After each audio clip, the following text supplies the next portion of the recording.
दोस्तों, क्रिकेट का वो पल आ चुका है जिसका हर भारतीय फैन बेसब्री से इंतजार कर रहा था। टीम इंडिया अब चैंपियंस ट्रॉफी 2025 का खिताब जीतने से बस एक कदम दूर खड़ी है और सामने है वही टीम जिसने हमेशा भारतीय सपनों पर पानी फेरने की कोशिश की है, न्यूजीलैंड। हालांकि इस टूर्नामेंट में भारतीय टीम का जलवा ऐसा रहा कि हर विरोधी टीम को मैदान पर आते ही पसीना आ गया। पहले बांग्लादेश को धो डाला, फिर पाकिस्तान को टूर्नामेंट से ही बाहर कर दिया, न्यूजीलैंड को भी ग्रुप स्टेज में पछाड़ दिया और जब सेमीफाइनल में ऑस्ट्रेलिया आई तो उसे भी ऐसा सबक सिखाया कि वो भी सोच रही होगी, भाई भारत से भिड़ने का यही नतीजा होता है। लेकिन असली परीक्षा अभी बाकी है। फाइनल में न्यूजीलैंड का मुकाबला आसान नहीं होगा। ये वही टीम है जिसने भारत को कई बड़े टूर्नामेंट्स में नाकों चने छपवाए हैं, चाहे 2019 का वर्ल्ड कप सेमीफाइनल हो या फिर 2021 का world test championship final. New Zealand ने बार बार भारतीय टीम को बड़ा झटका दिया है, मगर इस बार रोहित शर्मा और उनकी टीम ऐसा कोई मौका नहीं देना चाहती। तो अब न्यूजीलैंड की टीम को फाइनल के मुकाबले में घुटनों पर लाने के लिए टीम इंडिया के कप्तान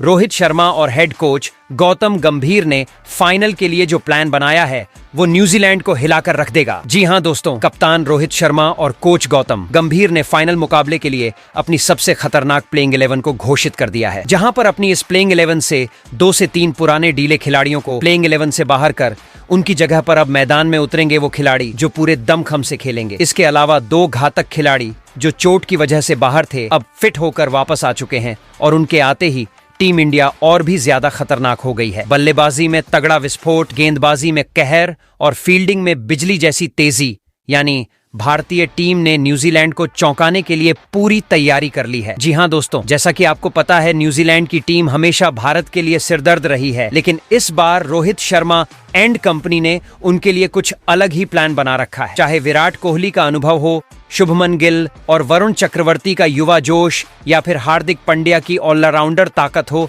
या बुमराह और शमी की घातक गेंदबाजी, टीम इंडिया हर मोर्चे पर तैयार है। अब सवाल बस इतना है, क्या भारत इस बार न्यूजीलैंड को हराकर चैंपियंस ट्रॉफी की चमचमाती ट्रॉफी अपने नाम करेगा, या फिर न्यूजीलैंड फिर से कुछ नया चमत्कार कर बैठेगी? बस इंतजार कीजिए फाइनल की पहली गेंद का, जब भारतीय टीम मैदान पर उतरकर इतिहास रचने के लिए पूरी ताकत झोंक देगी। ब्लू आर्मी तैयार है और अब जीत बस एक कदम दूर है। तो क्रिकेट प्रेमियों, वो घड़ी आ गई है जिसका सभी को इंतजार था। चैंपियंस ट्रॉफी 2025 का फाइनल मुकाबला अब बस कुछ ही समय दूर है और इस बार यह टक्कर ऐसी होने वाली है कि क्रिकेट का इतिहास तक कांप उठेगा। एक तरफ रोहित शर्मा की अगुवाई वाली धांसू भारतीय टीम जिसने इस टूर्नामेंट में अपने हर विरोधी को धराशायी किया है, और दूसरी तरफ मिशेल सेंटनर की न्यूजीलैंड टीम जो हमेशा भारत के सपनों पर पानी फेरने के लिए जानी जाती है। लेकिन इस बार मामला अलग है, क्योंकि भारतीय टीम पूरी तैयारी के साथ मैदान में उतरने वाली है। अब इस महामुकाबले को लेकर फैंस के मन में कई सवाल घूम रहे हैं। मैच कब,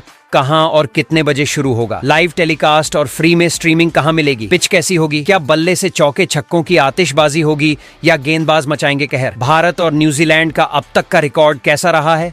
और सबसे अहम, टीम इंडिया की प्लेइंग 11 कैसी होगी? तो दोस्तों, इन सभी सवालों का जवाब इस वीडियो में मिलेगा, लेकिन उससे पहले अगर आप भी चाहते हैं कि इस बार भारत न्यूजीलैंड से बदला लेकर चैंपियंस ट्रॉफी जीते, तो इस वीडियो को अभी लाइक करें और क्रिकेट क्लासरूम को सब्सक्राइब करना मत भूलें। तो सबसे पहले बात करते हैं भारत और न्यूजीलैंड के बीच यह फाइनल का मुकाबला कहां और कितने बजे खेला जाएगा। तो दोस्तों, 9 मार्च दिन रविवार को दुबई इंटरनेशनल क्रिकेट स्टेडियम में ये फाइनल का महामुकाबला खेला जाएगा और भारतीय समयानुसार दोपहर 2:30 बजे से इस मुकाबले की शुरुआत होगी। अब भाई, अगर इस दिन कोई और प्लान बना रखा है तो उसे कैंसिल कर दो, क्योंकि ये मैच मिस कर दिया तो सालों तक पछताना पड़ेगा। अब आते हैं सबसे जरूरी सवाल पर, लाइव टेलीकास्ट और फ्री स्ट्रीमिंग कहां देख सकते हैं? अगर आप टीवी पर देखना चाहते हैं तो स्टार स्पोर्ट्स और स्पोर्ट्स 18 के चैनल्स ऑन कर लीजिए, और अगर मोबाइल पर फ्री में देखना है तो डिज्नी प्लस हॉटस्टार ऐप पर लाइव स्ट्रीमिंग उपलब्ध होगी। तो भाई, अगर आपके पास टीवी नहीं है तो पड़ोसी के घर या दोस्त के फोन पर देख लेना, लेकिन ये मैच देखना जरूरी है। अब बात करते हैं पिच की। दुबई की पिच शुरुआत में तेज गेंदबाजों के लिए मददगार होती है,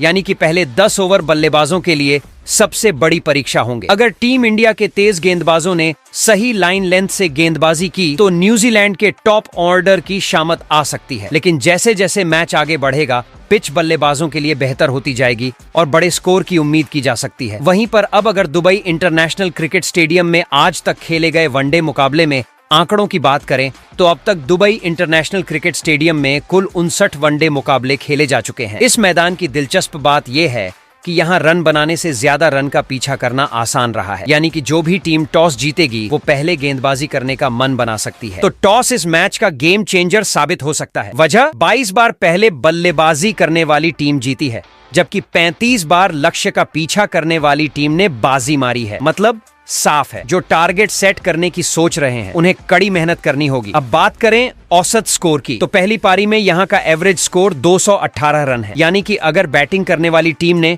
250 से 270 का स्कोर बना लिया तो विपक्षी टीम की हालत खराब हो सकती है। लेकिन दूसरी पारी में औसतन 192 रन ही बनते हैं, यानी कि यहाँ पीछा करना आसान तो है, लेकिन स्पिनर्स और तेज गेंदबाजों के सामने टिकना हर किसी के बस की बात नहीं। अब सबसे मजेदार बात, भारत और न्यूजीलैंड पहली बार इस मैदान पर आमने सामने होंगे। अब सोचिए, जब पहली बार कोई नई जंग होती है तो उसमें रोमांच कितना जबरदस्त होता है। न्यूजीलैंड ने यहाँ 2 मैच खेले हैं, एक जीता एक हारा, लेकिन भारत ने, भाई भारतीय टीम ने यहाँ 8 मुकाबले खेले हैं और 7 बार जीत का झंडा फहराया है। बस एक मैच ऐसा रहा जिसका नतीजा नहीं निकला। मतलब साफ है, इस मैदान पर भारतीय टीम का रिकॉर्ड शानदार रहा है। अब सवाल ये उठता है कि क्या भारत अपने बेहतरीन रिकॉर्ड को बरकरार रख पाएगा या फिर न्यूजीलैंड यहाँ इतिहास रचकर नया चैंपियन बनेगा। दुबई की पिच, टीम इंडिया की दमदार परफॉर्मेंस और न्यूजीलैंड की चतुर रणनीतियां, ये सब मिलकर इस फाइनल को क्रिकेट इतिहास का सबसे रोमांचक मुकाबला बना सकते हैं। वहीं भारतीय कप्तान रोहित शर्मा अपनी जिस खतरनाक प्लेइंग 11 के साथ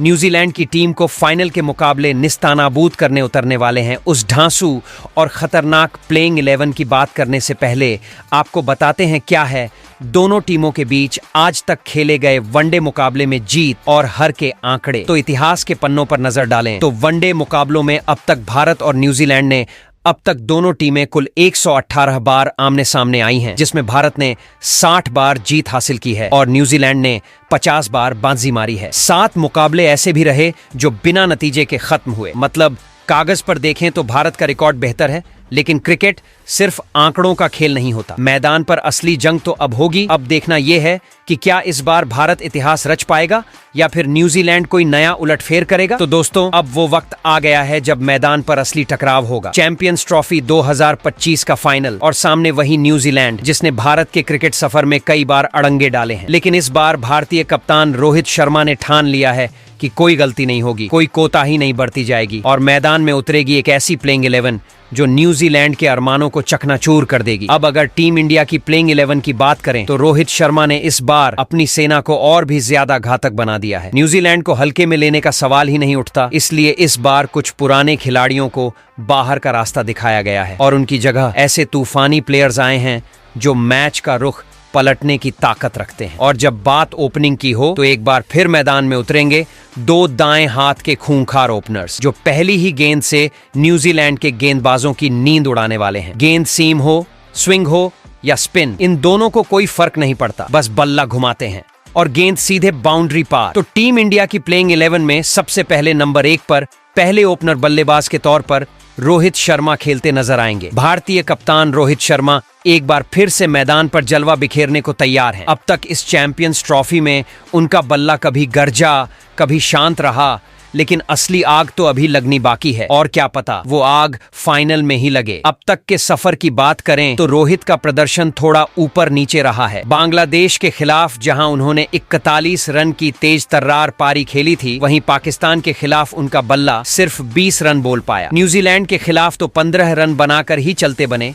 लेकिन जब सेमीफाइनल में ऑस्ट्रेलिया जैसी बड़ी टीम सामने थी तो कप्तान ने मोर्चा संभाला और 28 रन बनाकर टीम को ठोस शुरुआत दी। अब तक कोई बड़ी पारी नहीं आई, लेकिन जितने भी रन बनाए हैं वो टीम इंडिया की जीत में योगदान जरूर दे चुके हैं। पर अब फाइनल है और फाइनल में हिटमैन का बल्ला ना बोले, ऐसा कैसे हो सकता है। न्यूजीलैंड के खिलाफ रोहित का मिशन एकदम क्लियर है, बड़ा स्कोर बनाना, ट्रॉफी उठाना और आलोचकों को साइलेंट मोड पर डाल देना। अब जरा इनके वनडे करियर के आंकड़ों पर नजर डालें तो ये सिर्फ आंकड़े नहीं, एक धमाका है। रोहित शर्मा ने अब तक 272 वनडे मुकाबले खेले हैं और 11,000 से ज्यादा रन ठोक चुके हैं। उनके बल्ले से 32 शतक और 57 अर्धशतक निकले हैं, यानी कि जब वो रंग में होते हैं तो गेंदबाजों की हालत खराब कर देते हैं। तो क्या इस बार फाइनल में न्यूजीलैंड के खिलाफ उनका बल्ला बोलेगा? क्या हिटमैन का तूफान आने वाला है? अपनी राय कमेंट में जरूर बताइए। वहीं नंबर 2 पर दूसरे ओपनर बल्लेबाज शुभमन गिल खेलते नजर आएंगे। शुभमन गिल फाइनल में गूगल नहीं गब्बर मोड में दिखेंगे। जी हाँ दोस्तों, अगर इस चैंपियंस ट्रॉफी में किसी बल्लेबाज का बल्ला सबसे ज्यादा वाइब्रेट हुआ है तो वो है शुभमन गिल। शुरुआत ऐसी की लगा ये टूर्नामेंट तो इनके लिए ही बना है। पहले ही मुकाबले में बांग्लादेश के खिलाफ शानदार शतक ठोक दिया, जैसे किसी फिल्म का धमाकेदार ओपनिंग सीन हो। पाकिस्तान के खिलाफ भी फुल स्वैग में नजर आए और 46 रनों की जबरदस्त पारी खेली। लेकिन फिर क्या हुआ, न्यूजीलैंड और ऑस्ट्रेलिया के खिलाफ उनका बल्ला थोड़ा फीका पड़ गया। ऐसा लगा कि गिल कुछ सोच में पड़ गए। यार, हर मैच में रन बनाना जरूरी है क्या? पर असली क्रिकेट फैंस जानते हैं कि फाइनल में असली शुभमन गिल का रूप देखने मिलेगा, वो वाला जो गेंदबाजों को सिर पकड़ने पर मजबूर कर देता है। वैसे ये सिर्फ फॉर्म की बात नहीं, आंकड़ों की दुनिया में भी गिल का नाम टॉप पर है। पिछले कुछ समय से वो ऐसी बल्लेबाजी कर रहे हैं कि आईसीसी की वनडे रैंकिंग में नंबर 1 की कुर्सी भी इनकी हो गई। अब अगर वनडे करियर को देखें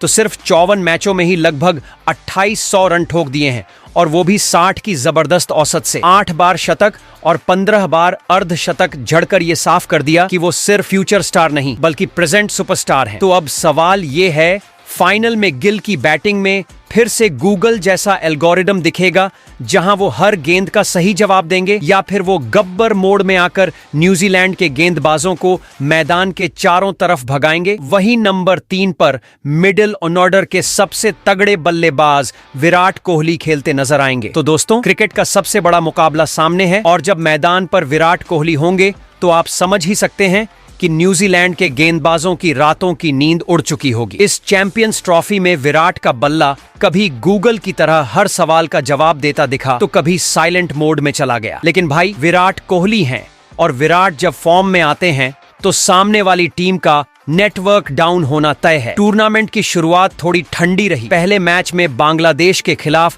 सिर्फ 22 रन बनाए, लेकिन उसके बाद पाकिस्तान के खिलाफ विराट कोहली अपने असली रूप में लौटे और नाबाद 100 रन की गगनचुंबी पारी खेलकर पाकिस्तान को सीधे ट्रॉफी की दौड़ से बाहर कर दिया। न्यूजीलैंड के खिलाफ उनका बल्ला थोड़ा चुप रहा और सिर्फ 11 रन बने, लेकिन जैसे ही ऑस्ट्रेलिया के खिलाफ सेमीफाइनल आया, कोहली ने दिखा दिया कि उन्हें बड़े मैच प्लेयर क्यों कहा जाता है। 84 रनों की धमाकेदार पारी खेलकर अकेले दम पर टीम इंडिया को फाइनल में पहुंचा दिया। अब बात करें विराट के वनडे करियर की, तो ये कोई आंकड़े नहीं बल्कि क्रिकेट की किताब में लेजेंड का नाम दर्ज होने वाले नंबर हैं। 301 वनडे मुकाबले, 14,000 से ज्यादा रन, 51 शतक और 74 अर्धशतक, और वो भी करीब 60 की औसत से। मतलब जब विराट क्रीज पर होते हैं तो गेंदबाजों को सिर्फ एक ही चीज दिखती है, फील्ड के चारों तरफ उड़ती हुई गेंदें। अब सवाल ये है, फाइनल में विराट कोहली का बल्ला फिर से शतक उगलेगा, या फिर वो एक और क्लासिक मैच विनिंग पारी खेलकर न्यूजीलैंड के खेमे में खलबली मचाने वाले हैं? तो दोस्तों, आपको क्या लगता है, विराट इस बार फिर किंग कोहली वाला अवतार लाने वाले हैं? अपनी राय कमेंट में बताइए,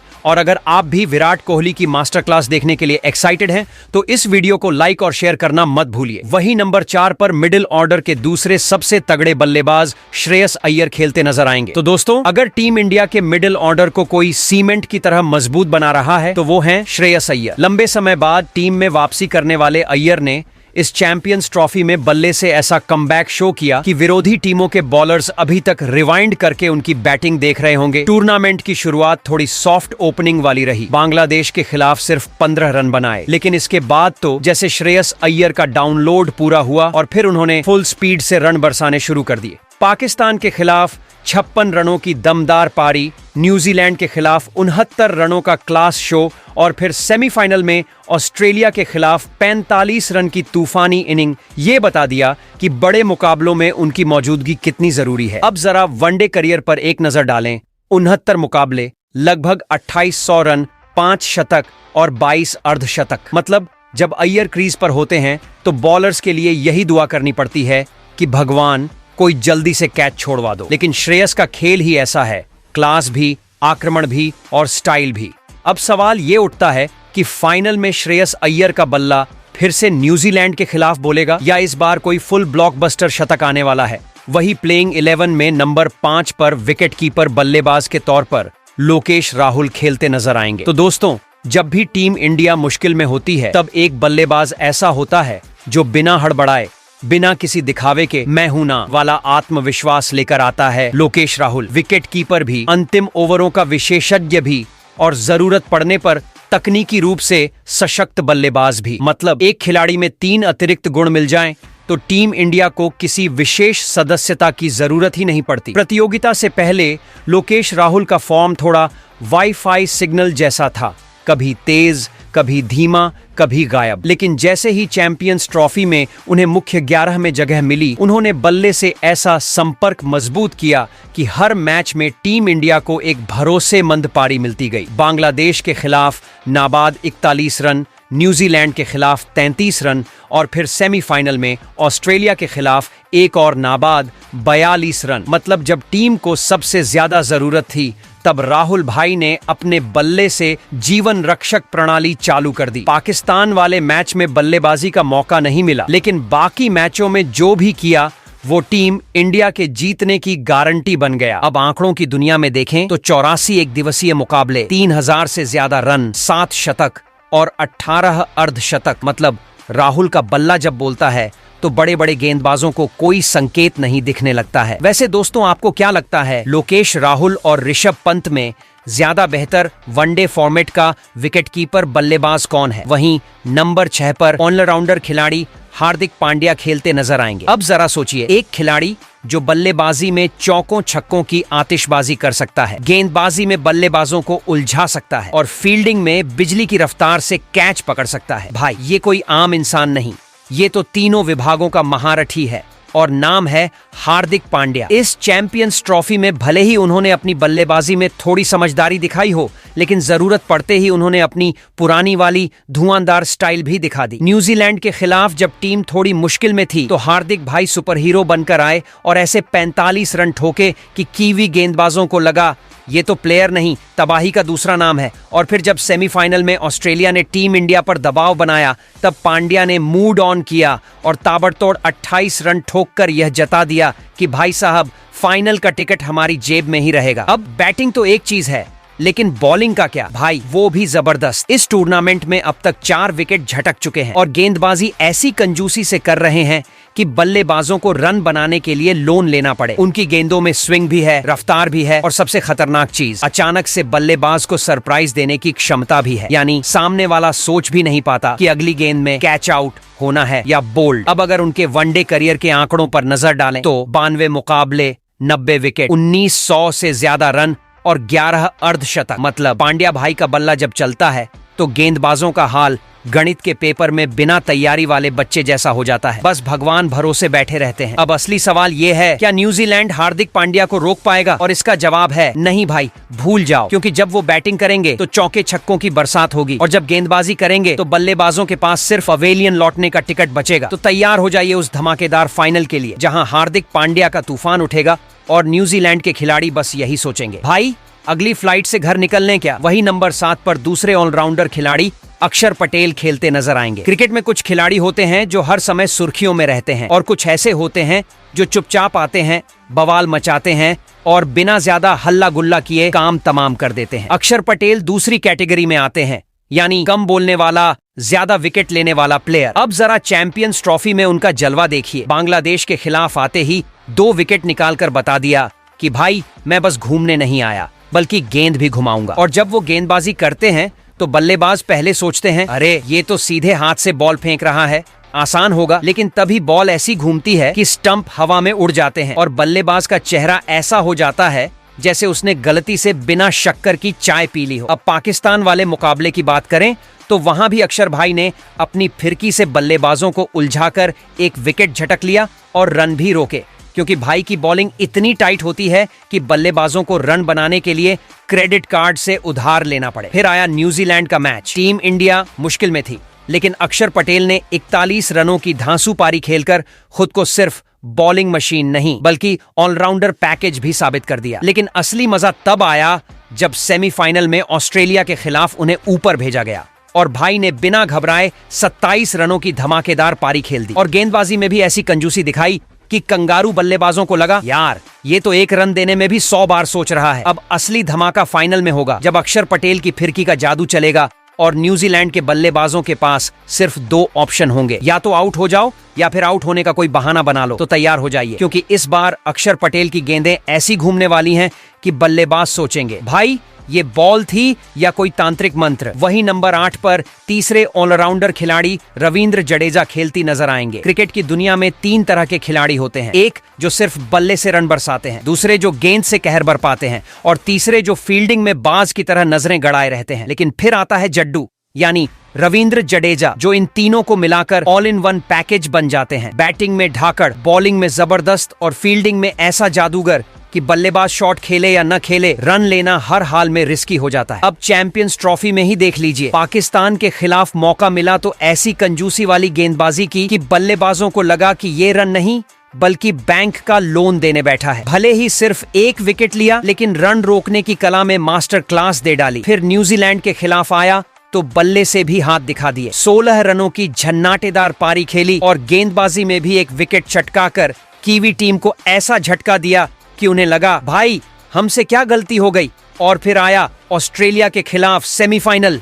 जड्डू ने वहां अपनी फिरकी में 2 कंगारू बल्लेबाजों को ऐसा फंसाया कि वो पिच पर घूमने आए थे या घूमने के लिए आउट होकर वापस जा रहे थे, ये खुद उन्हें समझ नहीं आया। मतलब गेंद घुमाने का ऐसा लेवल कि बल्लेबाजों के लिए यह समझना मुश्किल हो गया कि गेंद पिच पर गिरी भी थी या हवा में ही घूम गई। अब फाइनल की बारी है और अगर न्यूजीलैंड को लगता है कि जडेजा उनसे हल्के हाथों पेश आएंगे तो भाई गलत फहमी छोड़ दो, क्योंकि इस बार ऑलराउंडर मोड पूरी तरह ऑन रहेगा। वनडे रिकॉर्ड की बात करें तो 298 मुकाबलों में 2800 रन, 13 अर्धशतक और गेंदबाजी में 225 विकेट। यानी बंदा सिर्फ रन नहीं बनाता बल्कि बल्लेबाजों की विकेट की कलेक्शन भी करता है। अब न्यूजीलैंड टीम के लिए सिर्फ एक सवाल बचता है, जड्डू से बचने का कोई तरीका है? और जवाब मिलेगा, बचने का नहीं, सिर्फ आउट होने का तरीका ढूंढो। तो तैयार हो जाइए उस जबरदस्त मुकाबले के लिए जहां जडेजा की गेंदें ऐसी घूमेंगी कि बल्लेबाजों को लगेगा भाई ये बॉल थी या फिर स्पिन का सुल्तान। वही नंबर 9 पर स्पिनर गेंदबाज कुलदीप यादव खेलते नजर आएंगे। क्रिकेट की दुनिया में कुछ गेंदबाज होते हैं जो बल्लेबाजों को परेशान करते हैं, कुछ होते हैं जो उन्हें उलझा कर रख देते हैं, और फिर आता है फिरकी का जादूगर कुलदीप यादव। भाई ये गेंदबाज नहीं, क्रिकेट की हॉरर स्टोरी है बल्लेबाजों के लिए। इनकी स्पिन गेंदबाजी ऐसी होती है कि बल्लेबाज शॉट खेलने के लिए बैट उठाता है, लेकिन गेंद इतनी घूम जाती है कि वो बैट चलाए या स्टंप से लिपट कर रो ले, समझ नहीं आता। अब चैंपियंस ट्रॉफी में ही देख लो, बांग्लादेश के खिलाफ विकेट नहीं मिला, कोई दिक्कत नहीं। पाकिस्तान के खिलाफ आते ही 3 विकेट झटक कर ऐसा कहर बरपाया कि पाकिस्तानी बल्लेबाजों ने बल्ला पकड़ने से पहले उंगलियों के बीच से झांक कर देखा कि कहीं कुलदीप की गेंद तो नहीं आ रही। पूरी बैटिंग लाइनअप को ताश के पत्तों की तरह बिखेर दिया। न्यूजीलैंड के खिलाफ भी 2 विकेट लेकर उनके बल्लेबाजों की हालत ऐसी कर दी जैसे रोलर कोस्टर पर बैठे हों और पता न हो कि अगला टर्न किधर जाएगा। अब ऑस्ट्रेलिया के खिलाफ सेमीफाइनल में विकेट नहीं मिला, लेकिन गेंदबाजी इतनी कंजूसी से की कि कंगारू बल्लेबाजों को रन बनाने के लिए भी उधार मांगने की नौबत आ गई। और यही तो कुलदीप की खासियत है, हर मैच में कुछ न कुछ कर जाते हैं। अब अगर इनके एक दिवसीय करियर की बात करें तो भाई 111 मुकाबले, 180 विकेट। यानी जब ये गेंदबाजी करने आते हैं तो बल्लेबाजों के पास सिर्फ 2 रास्ते बचते हैं, या तो गेंद को समझने की कोशिश करो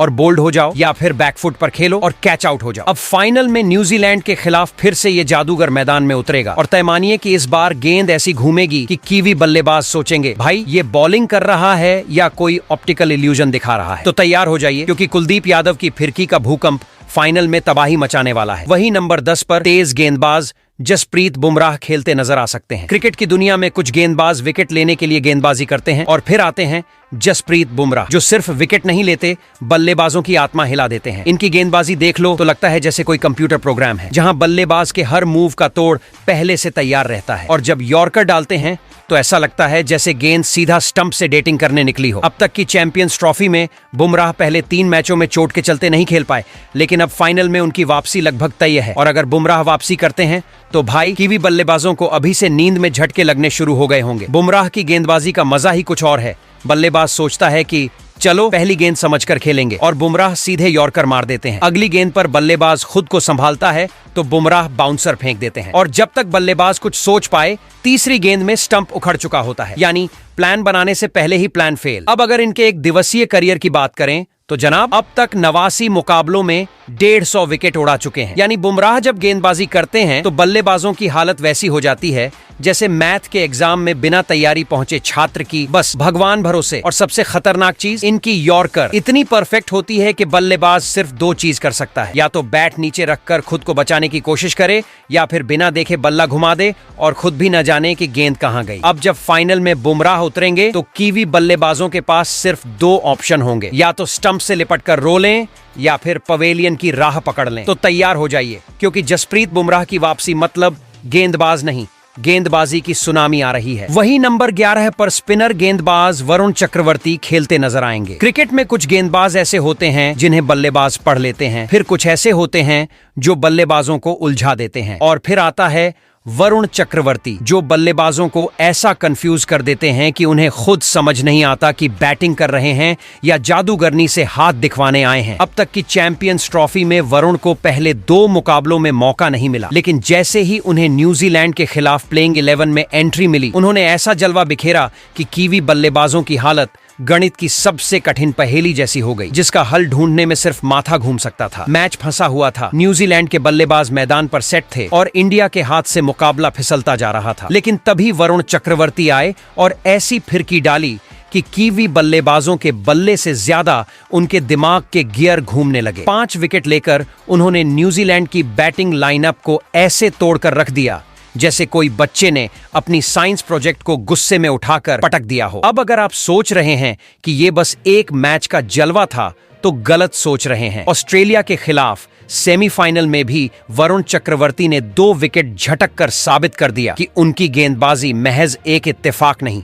बल्कि बल्लेबाजों के लिए क्रिकेटिंग हॉरर शो है। अब न्यूजीलैंड को फाइनल में फिर से इनका सामना करना है, और भाई इनके सामने बल्लेबाजों की हालत ऐसी होगी जैसे परीक्षा में ऐसा सवाल आ जाए जिसका जवाब किताब में कहीं लिखा ही ना हो। क्योंकि जब वरुण चक्रवर्ती गेंदबाजी करने आते हैं तो बल्लेबाजों के पास सिर्फ 2 ही रास्ते होते हैं, या तो विकेट गंवाओ या फिर आत्मविश्वास। तो न्यूजीलैंड वालों तैयार रहो, क्योंकि चक्रवर्ती का चक्रव्यूह ऐसा है जिसमें घुसने के बाद बाहर निकलने का रास्ता नहीं मिलेगा। तो भाई लोग, अब असली सवाल, क्या ये प्लेइंग 11 न्यूजीलैंड को धोकर रख देगी या कुछ और दांव बाकी हैं? मैच फाइनल है, मतलब या तो ट्रॉफी उठाओ या फिर अगले 4 साल तक काश वो कर लेते, काश ये कर लेते वाली बहस सुनो। अब टीम इंडिया के प्लेयर्स का फॉर्म देखकर तो ऐसा लग रहा है कि न्यूजीलैंड के लिए बुरे दिन आ चुके हैं। विराट कोहली का बल्ला गरज रहा है, रोहित शर्मा चौके छक्कों की बौछार कर रहे हैं, श्रेयस अय्यर और केएल राहुल दीवार की तरह टिके हुए हैं, और बॉलिंग में कुलदीप यादव और वरुण चक्रवर्ती पहले ही बल्लेबाजों के होश उड़ा चुके हैं। लेकिन फिर भी दिमाग में एक सवाल खलबली मचा रहा है, क्या यही बेस्ट 11 है, या फिर कप्तान रोहित शर्मा को अभी कोई और त्रुप का इक्का निकालना बाकी है? क्या कहीं कोई एक्स फैक्टर खिलाड़ी बेंच पर बैठा है